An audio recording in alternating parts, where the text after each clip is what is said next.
কলকাতা থেকে দূরত্ব 52 কিলোমিটার। উত্তর 24 পরগনার বসিরহাট মহকুমার অন্তর্গত গ্রাম ধান্যকুড়িয়া। সেখানেই গায়েন বাড়িতে বছরের পর বছর ধরে চলে আসছে দুর্গার আরাধনা। 180 বছরের পুরনো এই পুজোর সঙ্গে জড়িয়ে আছে ব্রিটিশ আমলের ইতিহাস। শোনা যায় ব্যবসায়িক কারণে একটা সময় ইংরেজদের সঙ্গে ওঠা বসা ছিল গায়েন পরিবারে। পারিবারিক এই দুর্গাপুজো দেখতে ইংরেজরাও নাকি যেতেন গায়েন বাড়ি। গায়েন বাড়ির পুজো বেশ প্রাচীন, একচালার প্রতিমা। জানা যায় পুজো শুরু করেছিলেন গোবিন্দচন্দ্র গায়েন।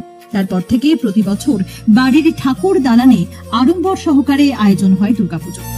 গোবিন্দচন্দ্র গায়েনের ছেলে মহেন্দ্রনাথ গায়েনের আমলে গড়ে ওঠে দুর্গের আদলে বাগান বাড়ি, যা গায়েনদের বাগান বাড়ি নামে পরিচিত।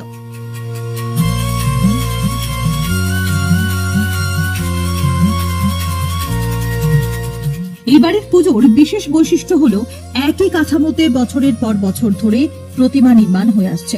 বংশানুক্রমে পালমশাইরা যেমন গায়েন বাড়ির ঠাকুর দালানে এসে প্রতিমা নির্মাণ করেন, ঠিক তেমনি পুরোহিতরাও বংশানুক্রমে এই বাড়িতে পুজো করে আসছেন। আগে পাশের গোকনা গ্রামের কাহার সম্প্রদায় বংশানুক্রমে কাঁধে করে নির্দিষ্ট পুকুরে প্রতিমা বিসর্জন দিল। এখন প্রতিমা বিসর্জনের দায়িত্ব গ্রামের যুবকরা নিজেদের কাঁধে তুলে নিয়েছেন। এখানকার দুর্গাপুজোর সেরা আকর্ষণ হলো সন্ধি পুজো।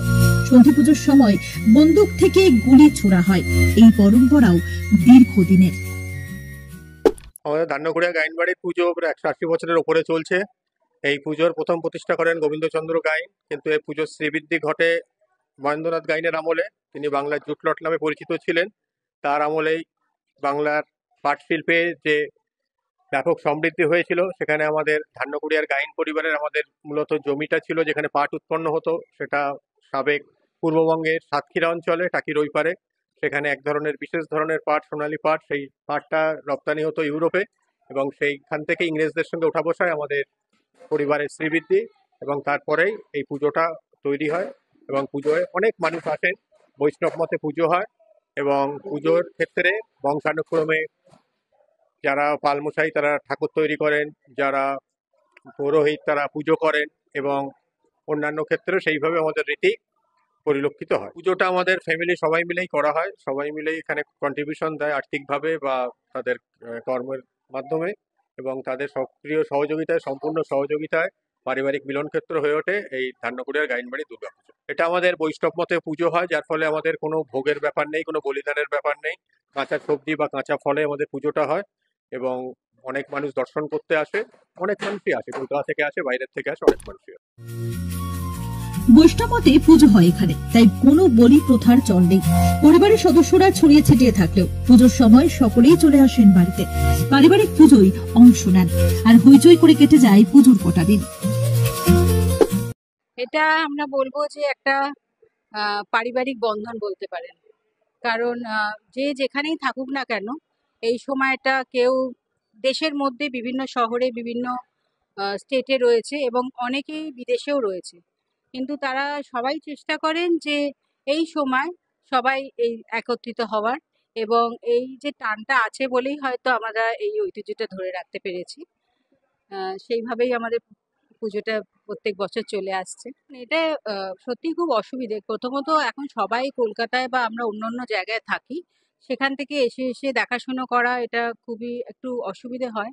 কিন্তু তার মধ্যেও আমরা চেষ্টা করি প্রত্যেক মাসে আসার, প্রত্যেক মাসে এসে কার কি সুবিধে অসুবিধে দেখার। এবং আমাদের এখানে যেহেতু শ্যামসুন্দরের মন্দির আছে, সেই সেবার জন্য আমাদের প্রত্যেক মাসেই আসা হয়।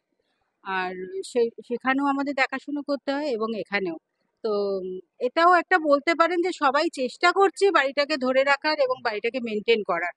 কতদিন পারবো জানি না, কিন্তু এখনো অবধি আমরা সেটা চেষ্টা করছি। রীতিনীতি বলতে আমাদের যেরকম বোধন হয় ষষ্ঠীতে, সপ্তমীতে কলা গাছ, কলা বই স্নান এবং ঘট প্রতিষ্ঠা হয়, অষ্টমীতে সকালে অষ্টমী পুজো, তারপরে অঞ্জলি, এবং এখন আমাদের সন্ধি পুজোর সময় অষ্টমী আর নবমী সন্ধিক্ষণে সন্ধি পুজো হবে।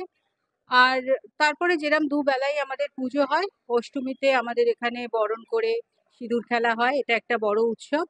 সবাই চেষ্টা করি আমরা এটাতে থাকবার, এবং তারপরে আমরা সবাই মিলে গিয়ে আমরা কাছে একটি পুকুরে বিসর্জন করি মাকে। এবং মাকে সবসময় বলি যেন আমরা পরের বছর আবার ওনাকে আনতে পারি।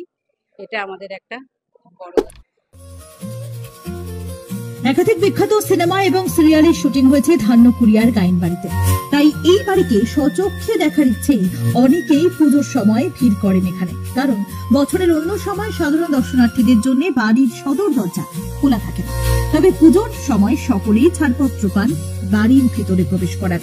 প্রাচীন পুজোর ঐতিহ্য ছুঁয়ে দেখতে চাইলে একবার ঢু মারতেই পারেন ধান্যকুড়িয়ায়।